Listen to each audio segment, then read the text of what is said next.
पोटात आग व्हायला लागली, दारू पिऊन आल्यावर पोटात आग व्हायला लागली म्हणले. मग चक्कर आली, उलटी झाली, लघवी पण जागेवर झाली. मग लगेच फोन केले, लगेच आम्ही आलो 5 वाजता दवाखान्यात घेऊन गेलो. हे सगळं दारूमुळे ॲडमिट आहे ससूनमध्ये. असे आमचे 4 त्याचा बी नो गॅरंटी सांगितले. कशामुळे हे झालं? कुठून हे कुठून? दारू हातभट्टी.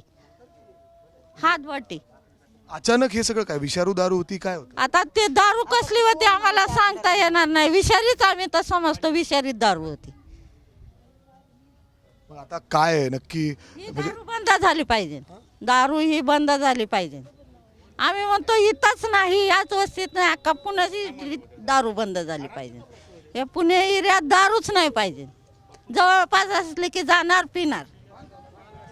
लोक आता हे घरातले दारू पियाचं, खायचं नाही, प्यायचं नाही, 2-2 दिवस पाणी प्यायचं नाही, काय प्यायचं नाही. बरं, विषारू दारू इथं होती का? किती लोकांचा मृत्यू झाला आता? ते हातभट्टी दुसरं दारू नाही, इथं चालू आहे दारू. हां, किती लोकांचा मृत्यू झाला यामध्ये? 5 मृत्यू झाले. काल 4 दिवस झाला, आज माझा भाऊ मेला. हे काल 3 झाले. रोज असंच होतं? हा, कालच्या कालच झाले काल.